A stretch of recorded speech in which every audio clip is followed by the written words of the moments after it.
All right, let's dive right into this explainer. Today, we're unpacking something kinda heavy, but incredibly common. It's a silent phenomenon that almost nobody talks about until it's too late. We're talking about the silent costs of emotional numbness. You know that unsettling, hollow feeling?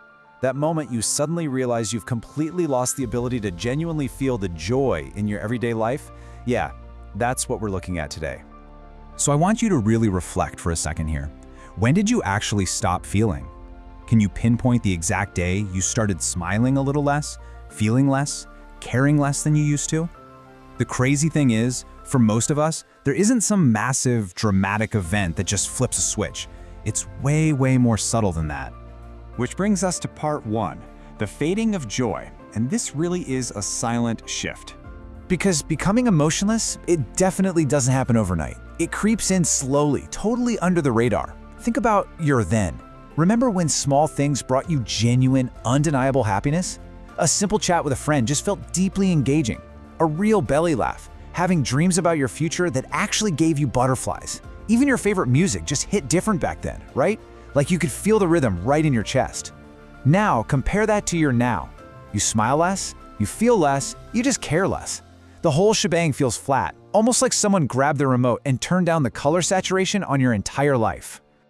So what's actually triggering this shift? Well, it's usually a mix of silent, compounding factors. It's that slow, heavy crush of accumulated stress you never really got the time or space to process. It's dealing with fake people, navigating these relationships that just drain you instead of filling you up. And honestly, perhaps the most damaging part? It's those exhausting periods where you gave all your energy to the wrong things, or the wrong people. Unreciprocated energy is literally a soul drainer. You gave and gave. You tried to fix things, poured your heart out, and got absolutely nothing back in return. Day by day, year by year, that just slowly empties out your own emotional reserves, until you've got nothing left in the tank. Let's move into part two, the psychology of numbness, or as I like to call it, survival mode. To really wrap our heads around this, we need to look at how psychology actually defines emotional numbness. It's a psychological state where an exhausted brain slowly disconnects from both pain and happiness to protect itself and survive constant emotional pressure. Now, this is absolutely crucial to grasp. It frames this emotional flatness not as some sort of personal failure, you're not messing up, but rather it's your mind locking itself into a highly protective survival mode. Your brain is literally shutting down the emotion centers because, let's be real, feeling nothing hurts a heck of a lot less than feeling everything. There is a huge difference between what this feels like and what it actually is. And man, it feels terrible.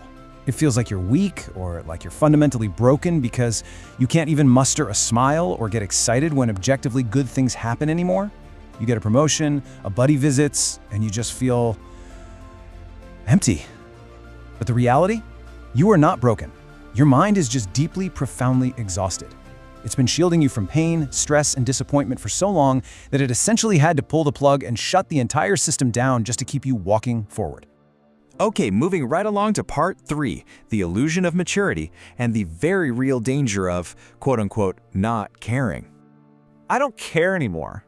Come on, I know you've heard this phrase. Actually, scratch that, you've probably muttered it to yourself after a really long, hard day. People throw this phrase around all the time, kind of like it's a badge of honor. We constantly buy into this illusion that not caring equals maturity. We put up this stoic wall, right? We tell ourselves nothing phases us anymore, totally mistaking our deep emotional numbness for some kind of elevated, unshakable strength. But the harsh reality? Deep down, saying I don't care doesn't mean you're strong. It just means you are incredibly tired. You're tired of trusting people who let you down. You're tired of trying your hardest and seeing zero results. You are completely tired of expecting anything to be different. It's not strength, guys. It's just exhaustion wearing the mask of armor. And this exhaustion, it bleeds directly into the fabric of your daily routine. Just look at what this timeline actually looks like. 8 a.m., you drag yourself out of bed. And to the outside world, you look totally normal. By 10 a.m., you're at work, making small talk by the coffee machine, firing off emails. You're functioning. But then 7 p.m. rolls around, your energy is completely zapped, and you're just staring blankly, doom scrolling on your phone. Then 11 p.m. hits, you sleep, only to wake up and do the exact same thing tomorrow. Your days just blur together. You're basically operating like a machine, merely existing on autopilot instead of actually living your life. And honestly, perhaps the most isolating reality of all this is that nobody even notices. You're essentially a ghost in your own life. From the outside looking in, you're keeping up the facade flawlessly. You go to work, you chuckle at a joke here and there, you function in society. But on the inside, you feel entirely disconnected from yourself. This emotional shutdown subtly drains the warmth out of your relationships and makes your own personal goals feel completely pointless, and yet it remains totally invisible to everyone around you. All right, let's shift gears a bit to part 4, the modern distraction trap. Overstimulated, yet totally empty. The crazy thing is, our environment actually weaponizes this numbness. Modern life is practically engineered to keep you in this exact state. I mean, just look at the traps surrounding us 24/7. Constant scrolling, fake artificial entertainment, endless digital distractions.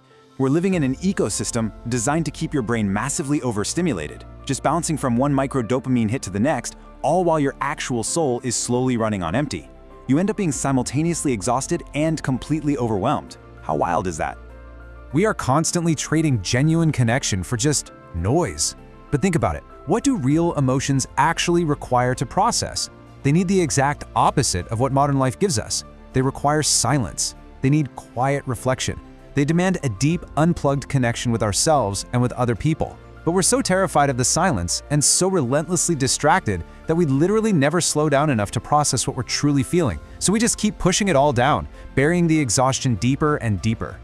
Now here is the absolute most dangerous part of this entire cycle. You cannot selectively numb emotion. It's a package deal. If you flip the switch to shut down the bad stuff, if you stop feeling the pain, the stress, the heartbreak, you inevitably lose all the good stuff right alongside it. When you stop feeling pain, you also stop feeling joy, passion, love, and genuine excitement. You're just left with this gray, flatline existence. Staying suppressed and emotionally numb forever is a deeply, deeply dangerous way to live your life. So, how do we fix this? That brings us to part 5, reconnecting with your life, moving from just surviving to actually living. There are 3 crucial steps to reverse this cycle and step back into the driver's seat of your life. Number 1, you've got to stop distracting yourself every single second. Break that reflex of reaching for your phone the millisecond things get quiet. Number 2, you need to actively spend time alone, and I mean really alone. No noise, no podcast playing in the background, no endless scrolling. And number 3, stop pretending and start facing your emotions. You have to actively carve out the silence needed to process your exhaustion. Trust me, it's going to feel uncomfortable at first, but it is absolutely necessary. This whole thing requires a fundamental mindset shift. True healing only kicks in the moment you stop running from yourself. You cannot outrun your own mind, and honestly, trying to do so is exactly what drained your battery in the first place. You have to turn around and just sit with whatever is there. Listen, if you're relating to everything we've unpacked in this explainer today, if you feel lost or disconnected right now, I need you to understand something. The very fact that this is resonating with you means there is still a spark inside of you. It means there is still something alive in there that desperately wants to feel again. Feeling disconnected right now is not a sign that you're dead inside. It's actually undeniable proof that a part of you is still fighting for a chance to really live. Which leaves us with one final question for today. Will you give yourself a chance to reconnect with the version of you that life buried under all that stress, disappointment, and endless distraction? I really want to challenge you to stop merely surviving and start living again. Give that buried part of yourself a real chance to breathe. If this explainer resonated with you and maybe sparked a little bit of an aha moment, make sure to hit subscribe so we can keep exploring these concepts together. Take that first quiet step toward reconnecting today. Thanks for hanging out, and I'll catch you next time.